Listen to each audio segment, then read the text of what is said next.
कल अंत में जो हुआ था, जो लेख चल रहा है, कल प्रारंभ जो हुआ गुरु भाव, अंत में जो हुआ था उसमें वो पढ़ के आगे बढ़ते हैं। गुरु भाव ज्योत्सना है। मानव इस ज्योत्सना से अपने भीतर की बुझी ज्योति को जागृत कर पाए या गुरु से जगा पाए तो जागने वाले का जीवन प्रकाश से पूरित हो जाता है। गुरु के जीवन में तो यह ज्योत्सना अहर्निश ही प्रकाशित रहती है, क्योंकि गुरु तो आए ही हैं संसार में प्रकाश लेकर। गुरु शब्द का माने भी प्रकाश है। प्रकाश के बिना गुरु कैसा? केवल कानों में मंत्र देकर यह मान लेना कि हमने गुरु बना लिए और विधान पूरा कर लेना, यह सच्चे गुरु का कार्य नहीं। जब तक विचार नहीं बदले, भाव नहीं बदले, भीतर के जीवन ने आत्मरस का आनंद नहीं लिया या अनुभव में नहीं उतरा जीवन, तो गुरु मंत्र किस काम आया? सच्चे गुरु तो हर अवस्था में पूर्णता के सागर में डूबे रहते हैं और यह प्रकृति उन्हें मां के जैसी प्यारी लगती है। पूर्ण गुरु के जीवन में संसार के किसी भी भाव से विरोध नहीं रहता। वे संसार के प्रत्येक भावों का रस लेते हुए पूर्णता के भाव में डूबे रहते हैं। ये गुरु माया के हाथों का खिलौना नहीं बनते। पूर्ण गुरु के भाव में यह संसार एक रमणीक स्थान है। इसके अर्थात संसार के एक एक भाव आंकते हैं और आनंद लेते हैं, आनंद देते भी हैं। और यही भाव लिया गया था कि गुरु भाव है क्या? एक प्रकार की एक ज्योति है, और जो भी इस ज्योति के सानिध्य में आता है, उसके संपर्क में आता है, ज्योति से उसकी ज्योति जागृत हो जाती है, जल उठती है। या तो संपर्क में आने से या फिर गुरु उसको जगा पाए, यानी दोनों अवस्थाएं हैं। या तो गुरु उसके पास जाए या वो गुरु के पास आए। ज्योति से ज्योति मिलती है, तभी ज्योति जागती है, जलती है और जीवन में प्रकाश आता है और एक अलग प्रकार की जागृति आती है जीवन में। तो गुरु के जीवन में तो यह ज्योति निरंतर जल ही रही है, अहर्निश, क्योंकि गुरु है ही प्रकाश पुंज। वो प्रकाश लेकर ही इस संसार में आए हैं और प्रकाश ही प्रसारित करने के लिए आए हैं। प्रकाश ही उनका जीवन है और उन्हें सिर्फ और सिर्फ प्रकाश से ही सरोकार होता है, क्योंकि गुरु शब्द का माने ही है प्रकाश। अगर किसी के भीतर प्रकाश न हो और वो अपने आप को गुरु कहे, तो यह तो सिर्फ कहने के लिए है। बिना प्रकाश के गुरु नहीं कहलाता। बस कानों में मंत्र दे दिया तो क्या गुरु बन गया? और हमने भी कानों में मंत्र ले लिया तो क्या हम मान लें कि हमने गुरु को अपना लिया? अरे यह तो एक प्रकार का ऊपरी विधि विधान है, तौर तरीका है। जो सच्चे गुरु होते हैं वो इस तरह से कान नहीं फूंकते। वो तो हमारे जीवन में कुछ ऐसे भाव और विचार दे देते हैं कि हमारा जीवन ही बदल जाता है। तो सच्चे गुरु का कार्य क्या है? सच्चे गुरु का कार्य है हमारे विचार बदले, हमारे भाव बदले और हमें जीवन का रस आने लगा। वो आत्म अनुभूति उसकी कृपा से हो गई, तब जाकर पता लगता है कि हाँ भाई, हमने सच्चे गुरु से गुरु मंत्र लिया है। और गुरु मंत्र होता क्या है? गुरु भाव की बात हो रही है, यानी वो भाव जो है वही उसका मंत्र है। मंत्र यानी मन को तर करने वाला, भाव ही मन को तर करने वाला है। यही है गुरु मंत्र, गुरु भाव। तो उसका आनंद लेना है, उस रस का आनंद लेना है, तब हम समझ पाएंगे। और देखते भी हैं जो सच्चे गुरु की कैसे पहचान की जाए, वो तो हमेशा अपनी पूर्णता के सागर में ही डूबे रहते हैं, क्योंकि पूर्ण अवस्था को वो उपलब्ध हो चुके हैं। कहने को तो सभी गुरु पूर्णिमा के दिन मनाते हैं कि हमारा गुरु पूर्ण है। गुरु अपने आप में पूर्ण हो भी सकता है, किंतु कितने शिष्य समझ पाते हैं कि यह गुरु पूर्ण है? सुनी सुनाई बात होती है। तो जब शिष्य पूर्णता को अनुभव करता है, तभी मालूम पड़ता है कि मेरा गुरु भी पूर्ण है। जिस प्रकार गुरुदेव ने पूर्णता का अनुभव किया, तब उनको पता लगा कि बाबा भी पूर्ण गुरु ही हैं, और वो पूर्णता के सागर में ही डूबे रहते हैं। तो यह होता है पूर्ण गुरु, यह होता है सच्चा गुरु। और प्रकृति के साथ उनका हमेशा मनोविनोद चलता रहता है, हंसी ठिठोली चलती रहती है, हमेशा एक प्रसन्नता का भाव बना रहता है। प्रकृति उन्हें बड़ी प्यारी लगती है। जितने भी संबंध हैं संसार में, वो सब संबंध वो प्रकृति से जोड़ के रखते हैं और उससे आनंद उठाते रहते हैं। ये है क्या सृष्टि? ये संसार है क्या? ये प्रकृति का ही रूप है, और वो किसी से भी विरोध नहीं है। किसी भी प्रकार के विचार और भाव से गुरु का विरोध नहीं होता। क्यों नहीं होता? क्योंकि विरोध होने के पहले ही वो उस अवस्था विशेष को समझ लेते हैं और उसे किनारे कर देते हैं, जिसे कहा जाता है कि वो उसका निरोध कर लेते हैं। चित्त से वृत्तियां उठती हैं, तो चित्त वृत्ति का निरोध किया है उन्होंने, और करके उससे आगे बढ़े हैं। विरोध नाम की कोई चीज उनके जीवन में नहीं होती है।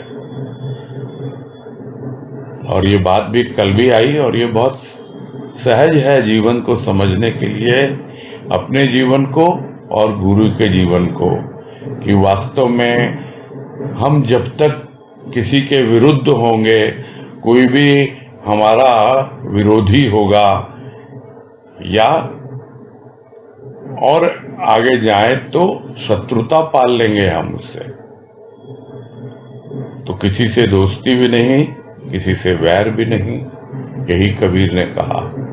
तो है ही नहीं, न किसी से लगाव है, न किसी से दुराव है, छिपाव है, न ही किसी का विरोध है। यह होता है पूर्ण गुरु का जीवन।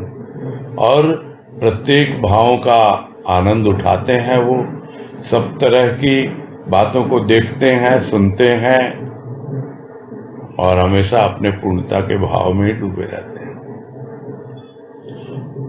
और क्योंकि प्रकृति को समझ चुके हैं, प्रकृति के साथ ही उनका आदान प्रदान होता है, अब उन्हें कोई भ्रम नहीं है, क्योंकि माया कुछ और नहीं, भ्रम का ही नाम है।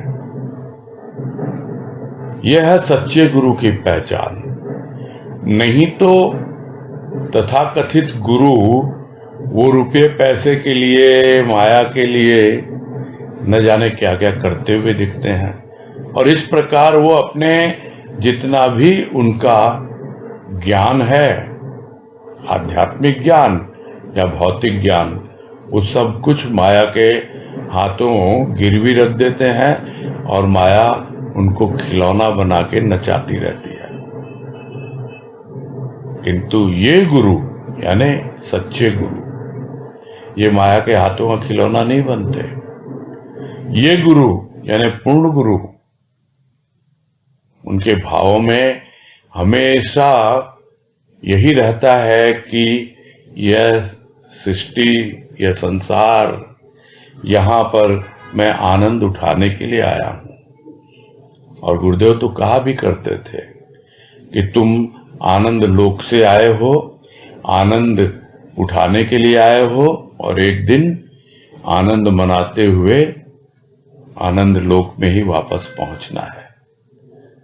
और जब वो आनंद मनाते हैं, यहाँ आनंद लेते हैं, तो अपने आप ही उनके माध्यम से आनंद भी वितरित होता रहता है।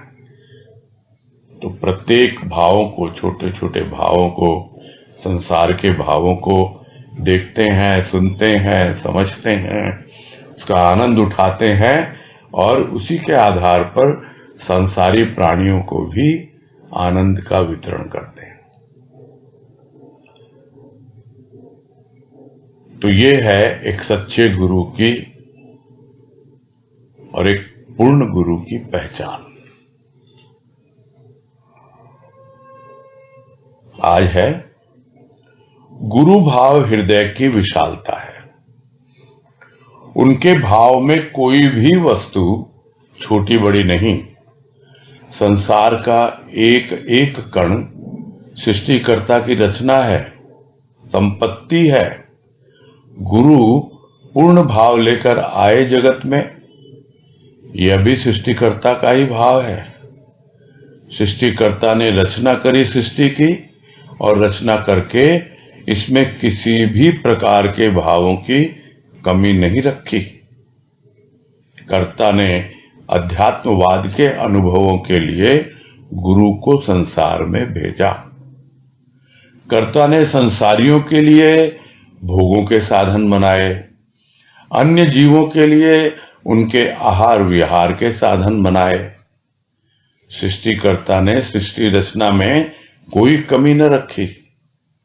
अब सृष्टि में आने वाला प्राणी सृष्टि के अनेक भावों में से कौन सा भाव चुनता है, यह तो उसकी चाह पर निर्भर रहता है।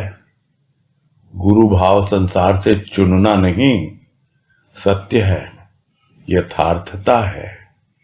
ऐसे ही भाव वाले महान व्यक्ति साधारण मानव को अमर लोक में ले जाते हैं।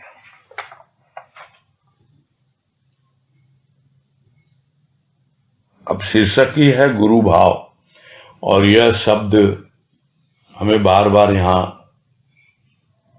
पढ़ने को, सुनने को मिल रहा है, और वही समझाने का प्रयास है, समझने का प्रयास है। क्योंकि गुरु भी अपने आप में एक भाव ही है। गुरु का सूक्ष्म रूप तो भाव ही है, और स्थूल और सूक्ष्म से परे उस गुरु का रूप आत्मा है। तो इस तरह वो गुरु भाव आत्म भाव बन जाता है। तो जब तक यह सब बातें हमें समझ में ना आए और हमारे जीवन में इसका अनुभव न हो, तब तक हमें इतना ही समझना होगा कि गुरु भाव है क्या। गुरु भाव हृदय की विशालता है। विशालता क्या? इतना विशाल है, इतना व्यापक है, इतना बड़ा है, इतना महान है। यह है गुरु का भाव। और गुरु के भाव में क्या है? कोई भी वस्तु छोटी बड़ी नहीं है। क्यों नहीं है छोटी बड़ी? क्योंकि वो समभाव में जीते हैं, वो समता में जीते हैं। उनके लिए सब बराबर, कोई छोटा नहीं, कोई बड़ा नहीं, सबको समदृष्टि से देखते हैं। उनकी दृष्टि में सब समान। तो यह है गुरु के भाव की विशेषता, यह है गुरु के हृदय की विशालता। जब कभी भी संसार को देखते हैं, समझ लेते हैं कि ये संसार, इसका एक एक कण जिसने इसकी रचना की है, उस सृष्टिकर्ता ने, यह उसी की संपत्ति है। उसने बस मुझे व्यवहार के लिए, इसको काम में लेने के लिए बनाई है ये। इस पे मैं अपना आधिपत्य न जमाऊं। यह सृष्टिकर्ता की रचना है, उसी की संपत्ति है, और इस प्रकार वो स्वयं कर्तापन के भाव से मुक्त रहते हैं। ये बहुत ही आसान और सहज तरीका गुरुदेव ने बतलाया है कि यदि तुम यह मान के चलो कि भाई कुछ भी मेरा नहीं है, क्योंकि सब कुछ तो पहले से था, मैं कुछ लेके तो आया नहीं था। किसने दिया? उस सृष्टिकर्ता ने, उस परमात्मा ने। और किस लिए दिया?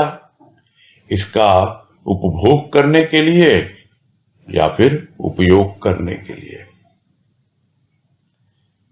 अब जब तक हम उपभोग को नहीं समझते, हम उपयोग नहीं कर पाते, काम में नहीं ले पाते।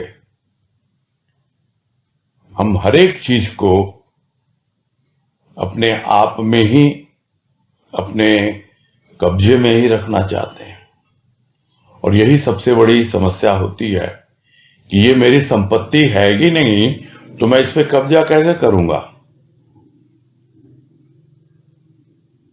इस भाव को लेकर जब चलेगा तब भोगों से बचेगा और धीरे धीरे वस्तु का उपयोग करते हुए वो उस सृष्टिकर्ता से भी जुड़ता है, उससे योग हो पाता है, जो कि पूर्ण गुरु को, सच्चे गुरु को पता होता है कि एक एक कण जो है सृष्टि का, उसी की रचना है, उसी की संपत्ति है, सृष्टिकर्ता की। तो सब कुछ ले लिया उन्होंने पूर्ण भाव, लेकिन यह समझ लेते हैं कि यह पूर्ण भाव भी उस सृष्टिकर्ता का ही भाव है। अब क्योंकि यह पूर्ण भाव है, तो जिस तरह सृष्टिकर्ता ने सृष्टि की रचना की है और सबको जो यथा योग्य है, जो जिसके लायक है, वो दिया है, किसी भी प्रकार की कोई कमी नहीं रखी है, न वस्तु की न भावों की। तो जो कुछ भी मिला है, गुरु को वो जानता है कि मैं तो पा चुका हूं ये सृष्टिकर्ता का जो भी पूर्ण भाव, और उसने किसी प्रकार की कमी नहीं रखी है। अब लोग समझ पाए, जान पाए कि सृष्टिकर्ता ने जो अनुभव मुझे दिए हैं, उन अनुभवों को किस प्रकार आगे बढ़ाया जाए। तो यह कौन से अनुभव हैं? यह कोई भौतिकता के अनुभव नहीं है। भौतिकता के अनुभव पाने के लिए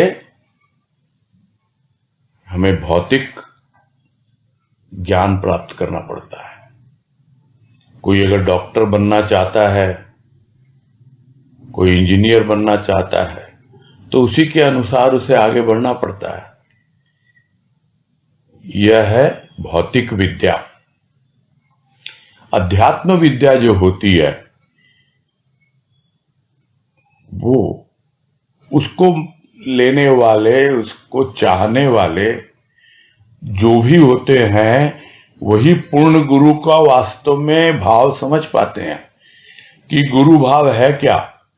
नहीं तो भौतिकवाद में ही वो हमेशा उलझे रहते हैं और समझ नहीं पाते कि उस सृष्टिकर्ता ने अध्यात्मवाद के अनुभवों के लिए ही इस गुरु को संसार में भेजा है। यह लाइन बड़े ध्यानपूर्वक समझने की है कि भौतिकता के अनुभव तो हमको मिलते ही रहते हैं, अपने माता पिता से, अपने यार दोस्तों से, किंतु आध्यात्मिकता के अनुभव हमें उनसे नहीं मिल पाते हैं। उसके लिए ही तो गुरु को भेजा है उस सृष्टिकर्ता ने, परमात्मा ने, इस संसार में। यह तो बाद में समझ में आएगा कि पूर्णता उपलब्ध हो चुकी है जिसको, वो स्वयं ही भगवान है। यह तो बाद में समझ में आता है, किंतु कम से कम यह समझ में आ जाए कि गुरु मेरे जीवन में आया किस लिए है, इस संसार में आया। संसार में तो बहुत कुछ है, मेरा संसार क्या है? मेरा संसार तो मेरे विचारों का, भीतर का, सूक्ष्म का संसार। मेरा विचार, मेरा संसार बाहर का, जो मेरे शरीर के संबंधी हैं। उसके अलावा क्या संसार है हमारा? किंतु उस सृष्टिकर्ता ने गुरु को भेज दिया मेरे संसार में, बाहर के संसार में भी और भीतर के संसार में भी। किस लिए भेजा? उस अध्यात्मवाद के अनुभवों के लिए। बाकी जो संसारी हैं, जो उसी में रमे हुए हैं और उनके जीवन में गुरु पहुंचा नहीं है अभी, न उन्हें गुरु से कोई सरोकार है, कोई लेना देना है, तो ऐसे भी लोगों का ख्याल रखा है सृष्टिकर्ता ने। उनके लिए तरह तरह के भोग उपभोग के साधन बनाए हैं। और भी जो दूसरे जीव हैं, पशु पक्षी इत्यादि, उनके लिए भी रहने के लिए, खाने पीने के लिए जो कुछ भी साधन आवश्यक है, वो सृष्टिकर्ता ने अपने आप बनाए हैं।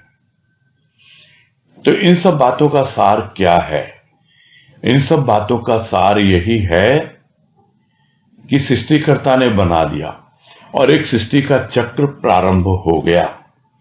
अब वो चक्र जो है, हम उसको लेते हैं दिनों के हिसाब से। सूर्योदय हुआ, सूर्यास्त हुआ, फिर सूर्योदय हुआ, फिर सूर्यास्त हुआ।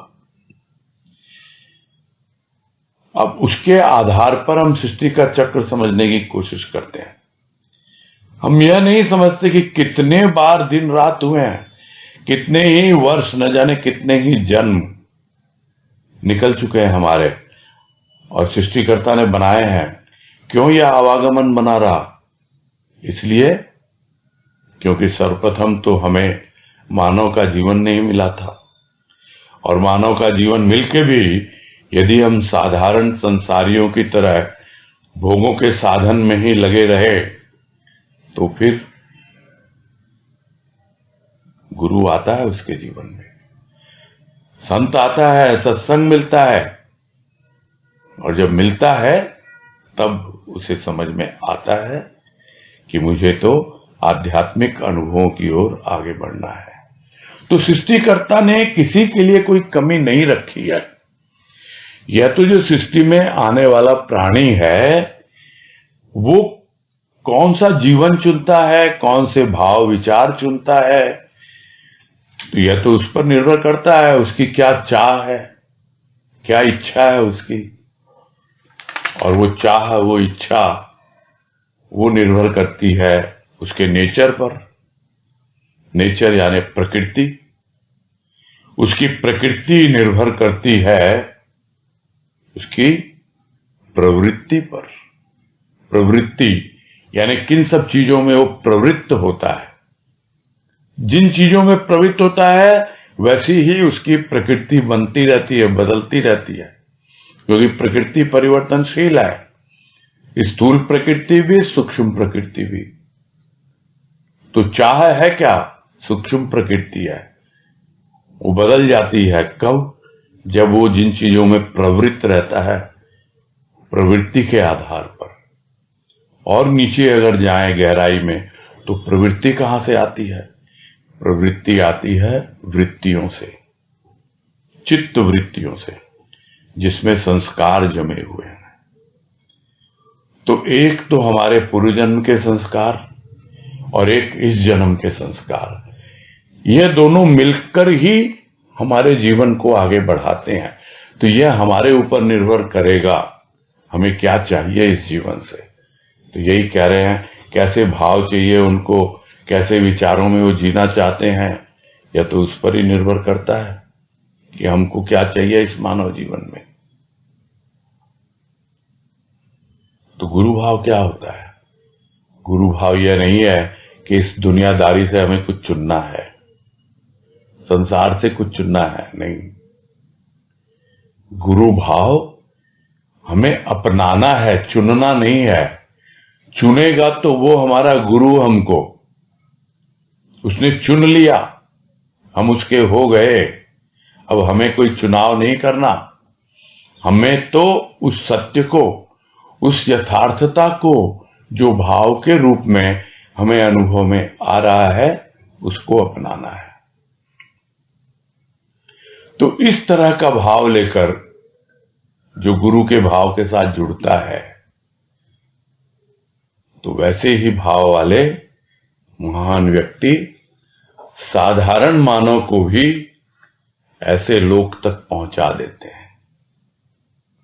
यानी वो गुरु ही होते हैं जो साधारण व्यक्ति को भी, साधारण मानव को भी कहां से कहां पहुंचा देते हैं। अमर लोक में, अमर लोक कौन सा है? अमर तो यही कहा जाता है कि आत्मा अमर है।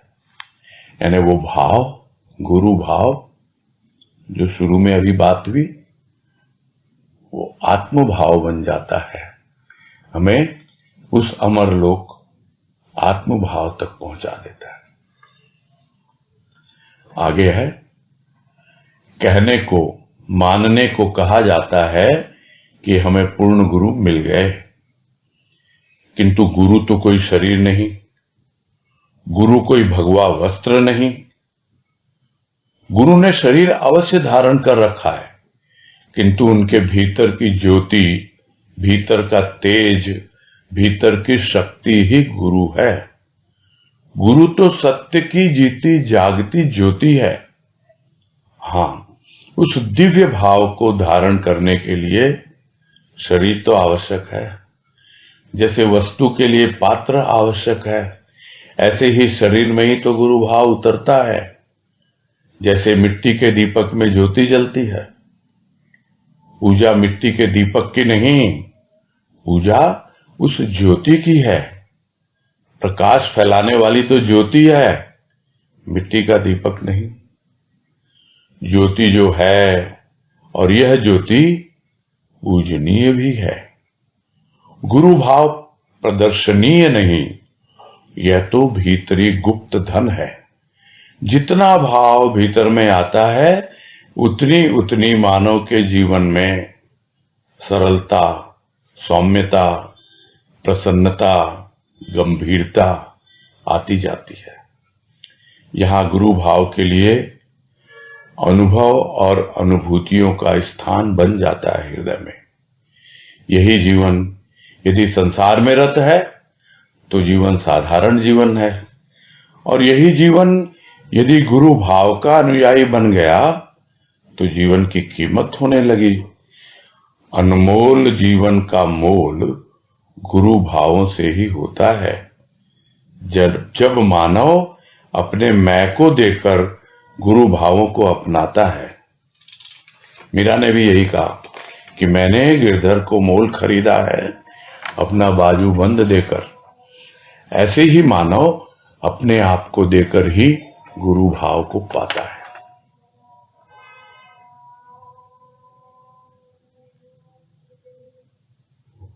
तो कहने की बात है या मानने की बात है कि पूर्ण गुरु मिल गए।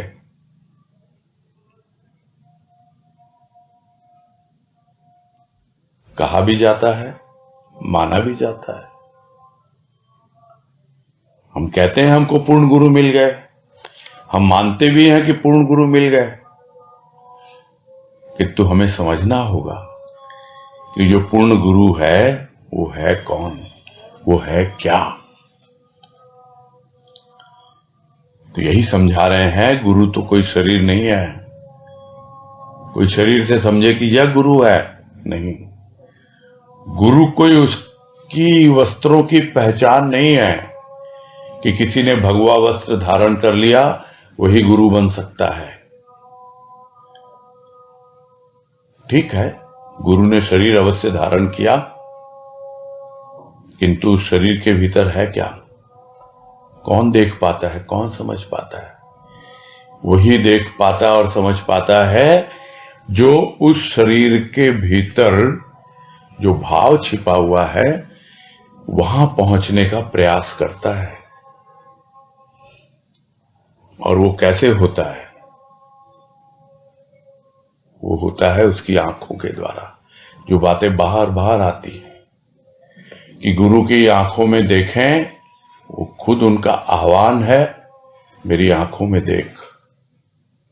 जब उसकी आंखों में देखते हैं, बस उतना सा काम है शरीर का, फिर तो हम प्रवेश कर गए उसके भीतर। उसके भीतर जो प्रेम की ज्योति और भाव की ज्योति जो जल रही है, उसके भीतर का जो तेज, धीरे धीरे हम उन सब से परिचित होते हैं। शरीर उसने अवश्य धारण करा है, एक ऊपरी रूप है, साकार रूप,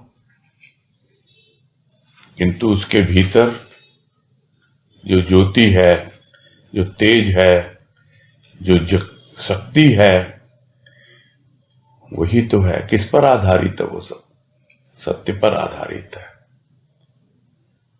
तो गुरु अपने आप में सत्य की जीती जागती एक ज्योति है, जो हमेशा जगमगाती रहती है।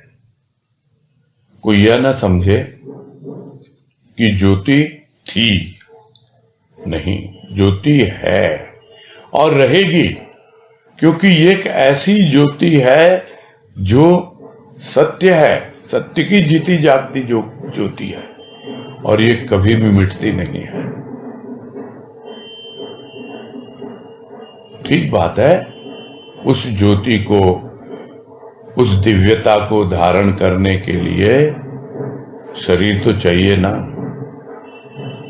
इसलिए गुरु जो है उस ज्योति को लेकर आते हैं, शरीर धारण करके आते हैं। और उदाहरण फिर लिया गया है कि जैसे कुछ भी हमें वस्तु रखनी है तो उसके लिए कोई पात्र तो चाहिए। हमें दूध अगर रखना है तो उसके लिए भगोना चाहिए, उस बर्तन में रखेंगे, पात्र तो चाहिए ही ना।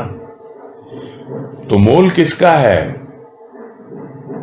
पात्र का भी है थोड़ा सा, किंतु दूध का असली मोल है। तो इसी प्रकार गुरु के शरीर में उसके साकार का मोल है, वो उनकी ही लीला है, उसका भी महत्व है कि किस प्रकार का जीवन उन्होंने जिया है, किंतु उससे ज्यादा महत्व है गुरु भाव का। क्योंकि इस शरीर में यदि वो गुरु भाव नहीं होता, गुरु भाव नहीं उतरता, तो गुरु कैसे पूर्ण गुरु बनता? तो शरीर में ही तो गुरु भाव उतरता है।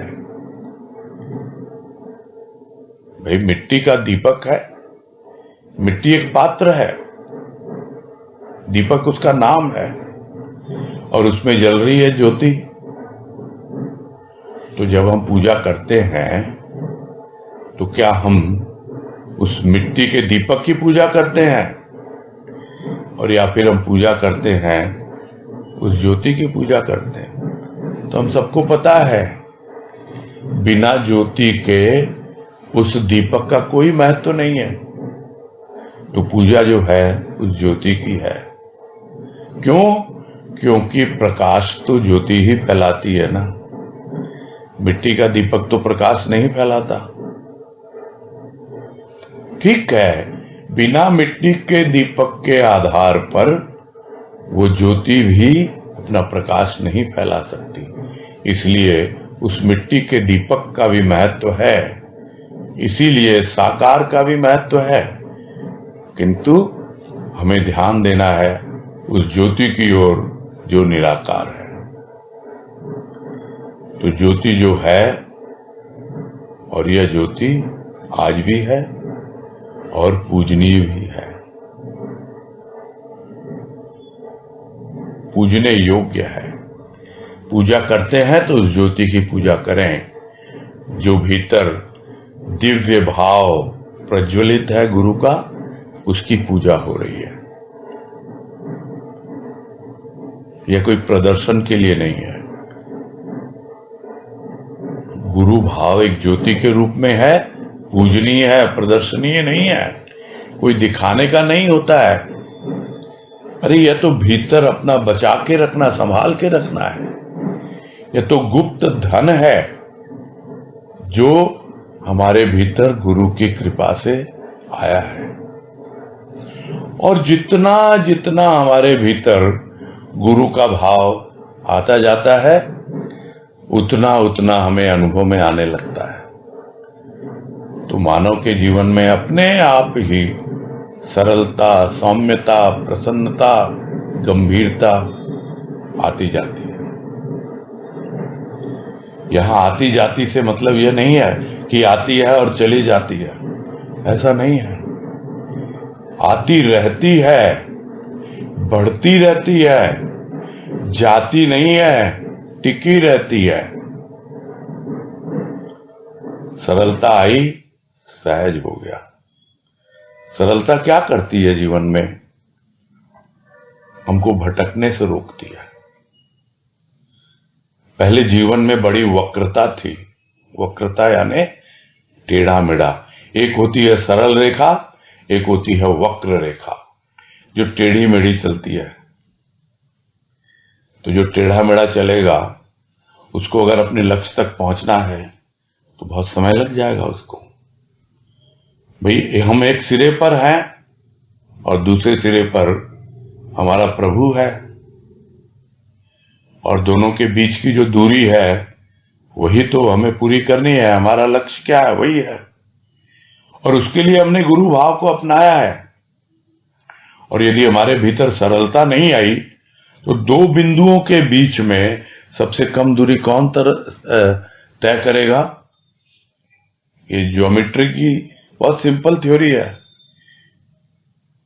The shortest distance between 2 points is covered by a straight line. यानी एक सरल रेखा ही दो बिंदुओं के बीच की दूरी कम से कम होती है, सरल रेखा के द्वारा तय की जाती है। तो जितनी सरलता आती जाएगी हमारी उससे दूरी कम होगी, यानी हमारे भटकने की संभावना कम होती जाएगी। सौम्यता आती है। सौम्यता क्या? कोमलता। और जो हमारे भीतर एक सख्ती थी, बहुत पत्थर दिल इंसान थे हम, धीरे धीरे सौम्य होते जाते हैं, यानी जैसे मक्खन की तरह मुलायम। प्रसन्नता आती है। क्यों आती है? क्योंकि भाव है। वो भाव हमें हमेशा प्रसन्न रखता है और धीरे धीरे हम उस भाव के प्रति गंभीर होते चले जाते हैं। गंभीर यानी सीरियस। क्योंकि जब किसी मैटर को हम सीरियसली नहीं लेंगे तब तक हम उसकी विशेषता नहीं जान पाएंगे। इसलिए गुरु भाव को हमें गंभीरता से लेना है, और जब गंभीरता से लेंगे तो अपने आप ही और गंभीरता बढ़ती जाती है। सरलता, सौम्यता, प्रसन्नता बनी रहती है और बढ़ती चली जाती है। तो ये विशेषता है गुरु भाव। जितना भीतर में उतरता जाता है उतना ही मानव सरल, सौम्य, प्रसन्न रहने लगता है, खुश रहता है, छोटी छोटी बातों से विचलित नहीं होता और उस भाव को बड़ी गंभीरता से लेकर आगे बढ़ता है। और हृदय क्या है फिर? अनुभव और अनुभूतियों का स्थान बन जाता है। यानी अब उसे और किसी चीज से लेना देना नहीं है। उसके दिल में, दिमाग में, हर जगह बस उसी का मनन, उसी का चिंतन, उसी का प्रेम, उसी का भाव। यही जीवन है। और यदि जो मानव जीवन हमें मिला है या दुनियादारी में लगा रहे तो वो तो साधारण सा जीवन है। अब सब तरह के लोग हैं इस संसार में भी, कौन कैसा जीवन जी रहा है उसकी बहुत वैरायटी है, उसमें बहुत तरह के खेल हैं, किंतु यह जो जीवन है इसमें ज्यादा वैरायटी नहीं है। ये बहुत सहज और सरल जीवन है, बड़ी सौम्यता प्रसन्नता से प्राणी जीता है और धीरे धीरे अपने लक्ष्य की ओर बढ़ता रहता है, उसे समझ में आ जाता है। यदि मैं संसार में ही रत रहता तो और लोगों की तरह मैं भी ऐसे एक साधारण जीवन जी रहा होता, किंतु अब मैं गुरु भाव का अनुयायी बन गया हूं। अब मुझे अपने जीवन की कीमत आ गई है, वैल्यू समझ में आने लग गई है। बड़ा अनमोल है यह जीवन। क्यों अनमोल लगने लगा? क्योंकि अब इस हृदय में उसके प्रेम और भाव की अनुभूति आने लग गई है। गुरु भाव को अपना लिया मैंने, इसलिए मुझे बहुत मूल्यवान लगने लगा मेरा जीवन। और मीरा ने भी यही कहा था कि जीवन दे दिया तुमको, बाजूबंद तो मतलब बांह पकड़ा दी और कुछ नहीं, तुमको सब कुछ दे दिया, अर्पण कर दिया। वैसे ही भक्त भी सब कुछ अर्पित कर देता है अपना जीवन और यही कहता है कि बस मैं तो अब तुम्हारे ही भाव में जी रहा हूं, मुझे और क्या चाहिए। यदि तुम्हारा भाव है तो जीवन इतना सरल है, सौम्य है, इतनी प्रसन्नता खुशी रहती है और बड़े आराम से आगे बढ़ता चला जा रहा हूं अपने लक्ष्य की ओर। और क्या चाहिए जीवन में? जीवन का मूल्य करना सीख जाता है। ये है सबसे बड़ी विशेषता जब गुरु भाव जीवन में प्रवेश करता है। तो ऐसा ही मानव जो होता है अपने आप को देकर, यानी अपना पूर्ण समर्पण करके मीरा की तरह, तब गुरु भाव को पाता है। आगे है, गुरु जब संसार में उतरते हैं तो सत्य के भावों को बहुत सस्ते में देते हैं, मानव कल्याण के लिए लेते हैं जर्जरित संस्कार, दुख सुख विकार अहम इत्यादि को, और बदले में देते हैं अपने अमरत्व भाव जिनसे मानव महानता पाता है। अमर भाव कभी मरते नहीं, मिटते नहीं, सृष्टि के साथ ही इनका सृजन हुआ और जब तक सृष्टि है ये भाव सृष्टि के साथ ही रहते हैं। गुरु भाव संसार के रत्न कण हैं, गुरु भाव सागर सम है। जो मानव डूबता है गुरु भाव में वही पाता है इन रत्न कणों को, और ये रत्न कण पीढ़ी दर पीढ़ी चलते रहते हैं। इनका सहयोग सभी सहयोगियों के लिए लाभकारी होते हैं। देवताओं की मान्यता नियमानुसार होती है, किंतु इस गुरु भाव में कोई बंधन नहीं। ये भाव स्वच्छंद रहते हैं। हाँ, जहां साकार उपासना है वहां कुछ विधान अवश्य बनते हैं, बने विधान, किंतु है वहां भाव ही प्रधान। बिना भाव के सेवा उपासना केवल कर्म ही बनकर रह जाती है। तो गुरु जब आए इस संसार में तो क्या किया? सत्य के भावों को बहुत ही सस्ते में देते हैं, सस्ते में देते हैं। क्यों देते हैं सस्ते में? क्योंकि वो मानव का कल्याण करना चाहते हैं। तो ये तो एक कारण हुआ। दूसरा कारण क्यों देते हैं सस्ते में? क्योंकि गुरु भाव के खरीदार नहीं है। वो पूंजी नहीं है लोगों के पास, उनको उसमें रुचि ही नहीं है, कोई डिमांड ही नहीं है उसकी। तो जिस चीज की डिमांड नहीं होती, तो हम सब जानते हैं डिमांड और सप्लाई का सिस्टम, हम जानते हैं कॉस्ट फैक्टर। जिसकी डिमांड नहीं है उसका भाव गिर जाता है, वो बहुत सस्ते में मिल जाता है। कितने सस्ते में मिल गया हमको ये भाव, कुछ नहीं करना पड़ा, बस गए उसके पास, सिर झुकाया, उसकी शरण ली, हो गया सारा काम। इससे सस्ता क्या होगा?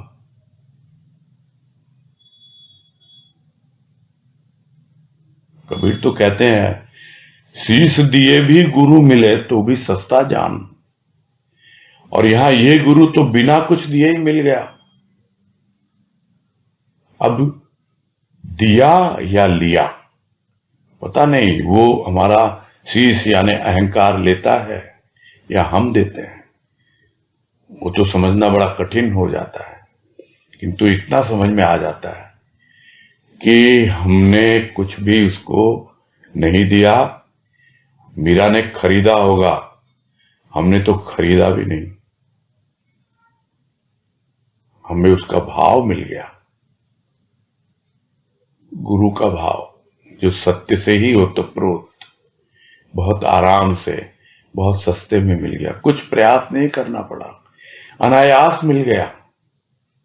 और यही समस्या होती है, जब चीजें बड़े सस्ते में मिल जाती है, अनायास मिल जाती हैं, तो हम इसकी वैल्यू नहीं करते, कद्र नहीं करते। किंतु जो कद्र करना सीख जाता है, वो अपने आप ही समझ लेता है कि मेरे कल्याण के लिए ही गुरु ने मुझे ये भाव इतने सस्ते में दिए हैं। अब मुझे अपने जीवन का कल्याण करना है इन भावों के द्वारा। और जैसे जैसे ये भाव अंदर आते हैं, जितने भी हमारे पूर्वजन्म के संस्कार, यहां कह रहे हैं जर्जरित संस्कार, जर्जर हो चुके हैं। तो वो कौन है संस्कार पुराने? उन्हीं को तो प्रारब्ध कहते हैं हम। और गुरु कुछ नहीं करता, संत कुछ नहीं करता, बस वो एक ऐसी हवा बहा देता है जैसे बसंत में कोई बयार चल रही हो और सारे पत्ते जैसे झड़ जाते हैं। और भजन की पंक्ति याद आ रही है कि पूर्व पुरातन प्रारब्धों के जर्जर पत्ते चरमर झड़ते, कृपा है तेरी अपरंपार, संत बहाए बसंत बयार। दिखाई देता है कैसे हमारे जर्जरित संस्कार, जर्जर हो चुके पत्ते जो पेड़ों से लगे हुए अभी भी, संत ने बसंत में वो बयार बहाई और सब झड़ गए। सुख दुख स्वाभाविक है, सुख दुख से तो ऊपर उठा ही लेंगे उनके भाव, क्योंकि भाव जब आ जाता है तब दिशा बदल जाती है। दिशा बदल जाती है तो दशा अपने आप सुधर जाती है। फिर सुख दुख पे फोकस नहीं करता, उस पे ध्यान नहीं देता, फिर तो उसके जीवन में आनंद की ही प्रधानता होती है। और अपने आप ही विकार, अहंकार, यह सब ले लेते हैं वो। अब वो ले लेते हैं या हम दे देते हैं, यही एक है असली चीज। रोज सुबह सुनता हूं मैं यहां, वो कूड़ा इकट्ठा करने वाला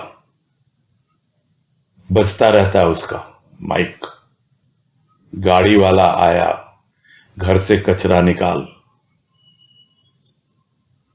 अब क्या वो निकालते हैं? ले आते हैं। तो ये गाड़ी वाला है, अरे ये तो दाढ़ी वाला है बाबा।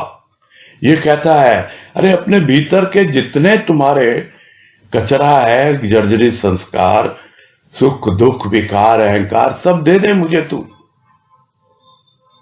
और बदले में क्या देता है? अमरता का भाव, महानता का भाव, यही है जीवन, संतों का जीवन। और जिस पर उनकी कृपा दृष्टि पड़ी उनका जीवन। और यह जो अमरता का भाव है यह आज भी विद्यमान है, क्योंकि अमर भाव कभी मरता नहीं है, मिटता नहीं है। जब तक सृष्टि रहेगी ये रहेगा। आत्मा अमर है, अजर है। अमर यानी मरती नहीं, अजर यानी कि कभी भी बुढ़ापा नहीं आता। शरीर को आता है किंतु आत्मा को नहीं आता। तो सृष्टि के साथ सृजन होता है इनका, और सृष्टि के साथ ही हमेशा रहते हैं। और जिस दिन सृष्टि लय होगी उसी दिन गुरु भाव जो सत्य पर आधारित है उसमें लय होते हैं। कुछ और नहीं है गुरु का भाव या गुरु के भाव। ये तो एक ऐसे बहुमूल्य हीरे जवाहरात की तरह है, ऐसे रत्न हैं ये जो सागर की गहराई में होते हैं। तो जो मानव भाव के सागर में डुबकी लगाता है और गहराई तक जाता है तो क्या चाहिए? पहले गंभीरता, उसके बाद क्या चाहिए? गहनता। गहन यानी गहरा। और तब जब बाहर निकल के आएगा तब मालूम पड़ेगा कि ये रत्न कण क्या हैं। अरे ये तो गुरु के भाव हैं। ऐसे ऐसे भाव जो इतनी गहराई में छिपे हुए हैं।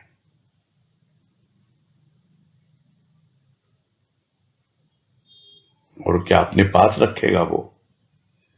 नहीं, वितरित होते रहते हैं, क्योंकि पीढ़ी दर पीढ़ी जैसे बाबा से गुरुदेव को मिले, गुरुदेव से हम सबको मिल रहे हैं और हमारे माध्यम से और तक भी पहुंच रहे हैं। हमें कुछ सोचना ही नहीं है, चलते ही रहते हैं ये। और जो भी इनसे जुड़ता है उन सबके लिए ये लाभकारी होते हैं। यानी इन भावों से जो भी जुड़ेगा सबको इन भावों का लाभ मिलेगा। पीढ़ी दर पीढ़ी लोग देवताओं को मानते हैं, मान्यताएं चलती रहती हैं, किंतु उसके लिए विधि विधान होते हैं, नियम कायदे कानून होते हैं। किंतु गुरु भाव में इस तरह का कोई बंधन नहीं है कि ये मानना है, ये करना है, ऐसे करना वैसे करना, कुछ नहीं। गुरु भाव किसी बंधन में नहीं होते हैं, वो तो स्वच्छंद रहते हैं। खुला आकाश है उनके लिए, कोई भी बाधा नहीं है, कोई भी चार दीवारी नहीं है। किंतु हां, जहां आप साकार की उपासना करते हो, यानी गुरु भाव को यदि आप गुरु देव के रूप में मानते हो, देवता के रूप में मानते हो, तो देवताओं की मान्यता होती है। वैसे आप भी गुरुदेव को एक देव मान रहे हो, साकार रूप में मान रहे हो, आपने उसकी मूर्ति बैठा रखी है। तो जिस तरह है मूर्ति के उपचार होते हैं विधि विधान के द्वारा, उसी तरह वो भी होते हैं। किंतु भाव ही प्रधान होता है इसमें। यदि भाव नहीं है गुरु का तो फिर ये क्या है? ये तो सिर्फ एक कर्मकांड ही न कहलाएगा। भाव अपने आप में स्वच्छंद है, बंधन में नहीं है। किंतु जब भी कोई कर्म करें, कोई काम करें, सेवा, उपासना, कुछ भी करें, तो उसमें भाव तो होना ही चाहिए। यही तो हमने सीखा है सत्संग में।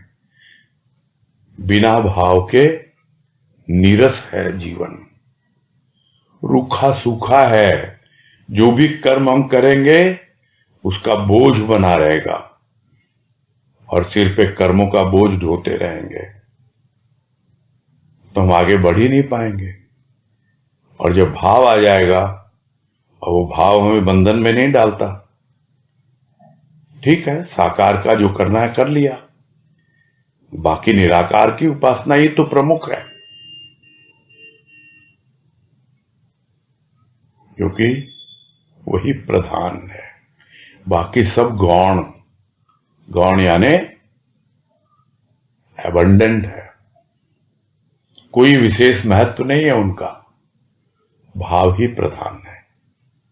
और इस भाव के आधार पर जो भी कार्य किया जाता है वो फिर कर्म नहीं रहता, वो भी भाव का रूप ही धारण कर लेता है। बस यही पूरा करते हैं।